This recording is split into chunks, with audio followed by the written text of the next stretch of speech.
எல்லாருக்கும் வணக்கங்க. இன்னைக்கு கேகேஆர் வெர்சஸ் சிஎஸ்கே. இன்னைக்கு ஒரு ப்ரெஷரான கேம் வந்து கேகேஆர் இருக்குங்க.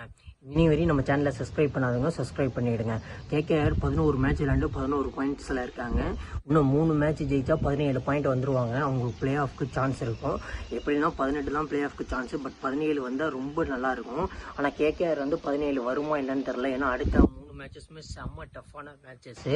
இந்த மேட்ச் வந்து சிஎஸ்கேவோட ஆடுறாங்க, அடுத்த மேட்ச் வந்து பெங்களூரோட ஆடுறாங்க, இன்னொரு மேட்ச் ஆடுறாங்க. பயங்கரமான கான்டெஸ்ட்டாக இருக்குங்க. இப்போ இந்த மேட்ச், இந்த ப்ரெஷரான மேட்ச் வந்து கேகேஆர் வந்து எப்படி டாமினேட் பண்ண போகிறாங்கன்னு தெரில சிஎஸ்கேவை. ஏன்னா லாஸ்ட் மேட்ச்சு வந்து ராஜஸ்தான் ராயல்ஸ் ஒரு ரன்னில் தான் ஜெயித்தாங்க. அதே வந்து பெரிய மேட்சாக போணுச்சு. ஆனால் இந்த மேட்ச் வந்து கேகேஆர் வந்து செம்மையாக ஆடணும், அப்போ தான் வந்து பீட் பண்ண முடியும் சிஎஸ்கேவை. சிஎஸ்கேவும் எல்லாமே வந்து க்ளோஸ் மேட்சஸாக தான் வந்து தோற்றுட்டு வந்துட்டுருக்காங்க. ஒரு லாஸ்ட் 2-3 மேட்சாக ஆட் லக் தான் சிஎஸ்கேக்கு. பட் ஆனால் கேகேஆருக்கு வந்து பயங்கரமான மேட்ச் இது. ஜெயிச்சே ஆகணும். அவங்களுக்கு ஆண்ட்ரூ ரசல் கொஞ்சம் ஃபார்முக்கு வந்திருக்காரு. வருண் சக்கரவர்த்தினா பயங்கரமாக ஃபார்முக்கு வந்துட்டார்.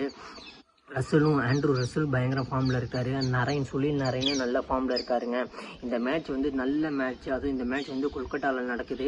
ஏற்கனவே ப்ரீவியஸ் பிக்சர் சிஎஸ்கே வர்சஸ் கேகேஆரில் வந்து சென்னையில் வந்து ஜெயிச்சுட்டு போயிட்டாங்க கேகேஆர். இன்றைக்கி வந்து சிஎஸ்கே வந்து கேகேஆரில் ஜெயிக்குமா என்னன்னு தெரில. ஏன்னா சிஎஸ்கேக்கு நம்ம டெப்த்து நிறையா வந்து ஓட்டை இருக்குது. அந்த ஓட்டையெல்லாம் கரெக்டாக அடைச்சா தான் வந்து நெக்ஸ்ட் சீசன் தான் நல்லா டெவலப் பண்ண முடியும். இன்றைக்கி வந்து கேகேஆரில் பார்த்தீங்கன்னா மெயினான பிளேயர் யாருன்னு பார்த்தீங்கன்னா வருண் சக்கரவர்த்தி, ஆண்ட்ரூ ரசல், சுனில் நரைன், அஜிங்கே ரகானே அவங்க கேப்டனும் கொஞ்சம் நல்ல ஃபார்முக்கு வந்துக்கிட்டு இருக்காருங்க. அவரையும் நம்ம சொல்லணும். மெயினாக வந்து அவங்க பவுலிங் யூனிட் வந்து ஸ்பின் பவுலிங் யூனிட் சூப்பராக வச்சுருக்காங்க. வருண் சக்கரவர்த்தி பயங்கரமாக போட்டுட்ருக்காருங்க. சீசனு கேகேஆரோட தூணே வந்து வருண் சக்கரவர்த்தி தான். சுனில் நரைனும் ஃபார்முக்கு வந்துட்டார். ஹர்ஷித் ராணா சூப்பராக போலிங் போடுறாரு. அடுத்தது வைப்ரவ் அவரும் சூப்பராக போலிங் போடுறாரு. பட் லாஸ்ட் மேட்ச் கொஞ்சம் எக்ஸ்பென்சிவாக இருந்தார். பட் ஆனால் போட்டு மேட்ச்சை ஜெயிக்க வச்சிட்டாரு. நல்ல போலிங் போட்டுட்ருக்காருங்க. கேகேஆர் பேட்டிங் பார்த்தீங்கன்னா சுனில் நரைன் தான். சுனில் நரைன் ஓப்பனிங்கில் கொஞ்சம் டெவஸ்டேட்டாக அடித்து குழந்தை எடுத்து விட்டாருன்னா அங்கே மேட்ச் அப்படியே மாற்றிடுவார். அஜிங்கே ரகானே வந்து சூப்பராக விளாடணும்.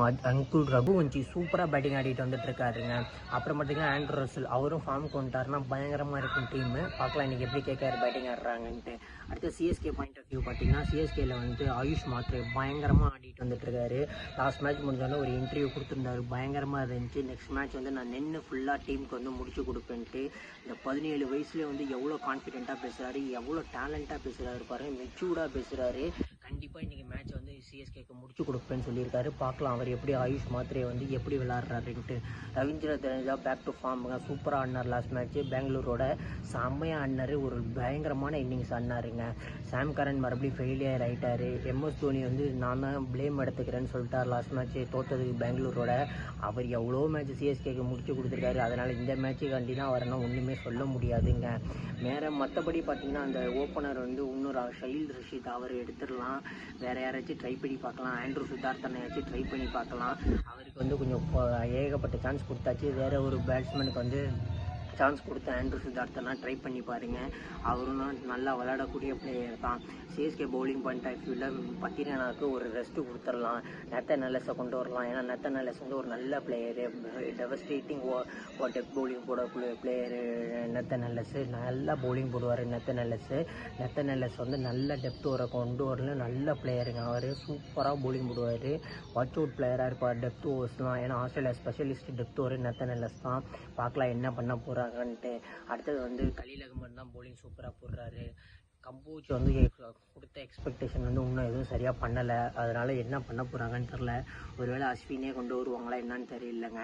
இந்த மேட்ச் வந்து ஹை ப்ரெஷர் மேட்ச் வந்து கேகேஆருக்கு தான். சிஎஸ்கேக்கு எதுவும் இல்லை. சிஎஸ்கே வந்து சும்மா ப்ரைடு கண்டிப்பாக விளாட்றாங்க.